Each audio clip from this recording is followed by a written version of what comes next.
Donc, nous nous trouvons devant la tombe particulièrement bien conservée de Pierre Leroux, même si, à cause de la végétation, ça ne se voit plus du tout.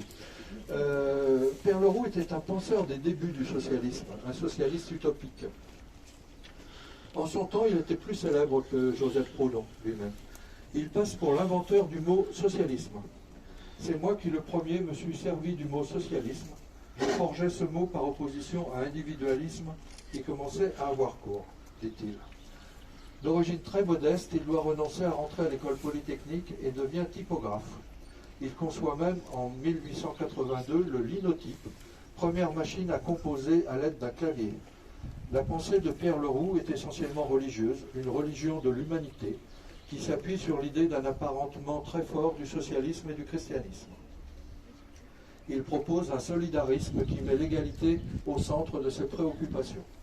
Pourtant, Leroux conçoit le rapport des classes en termes de lutte de ceux qui ne possèdent pas les instruments de travail contre ceux qui les possèdent, et considère que la misère ouvrière n'est pas le résultat d'une loi de la nature, mais d'un état de choses précis, la production capitaliste.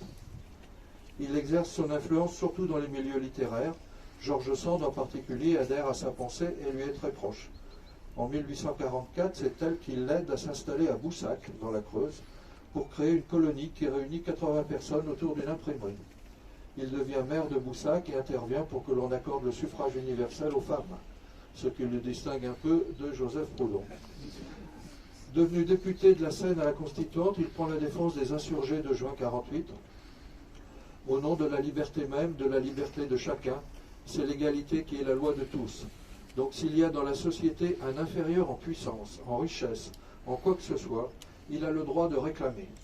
Si vous ne pouvez pas lui donner la raison de son esclavage et de votre liberté, de son malheur et de votre prospérité, il a le droit de se mettre à votre place et de vous mettre à la sienne. En termes consacrés, l'insurrection devient un droit.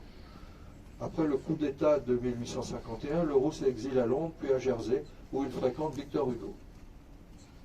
Pierre Leroux revient à Paris après l'armistice du 28 janvier 1871 et il décède le 12 avril, en plein milieu de la commune, le 12 avril au début de la commune.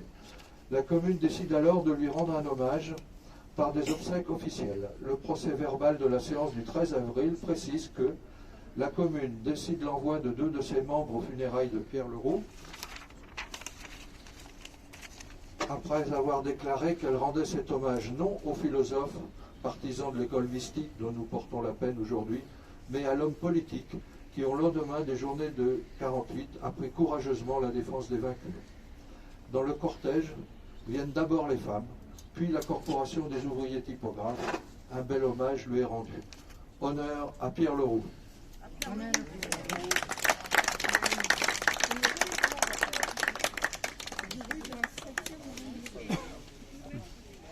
Bon, on met un œillet, mais on ne le verra pas beaucoup. On va prendre des petits chemins compliqués pour rejoindre la tombe d'Agar.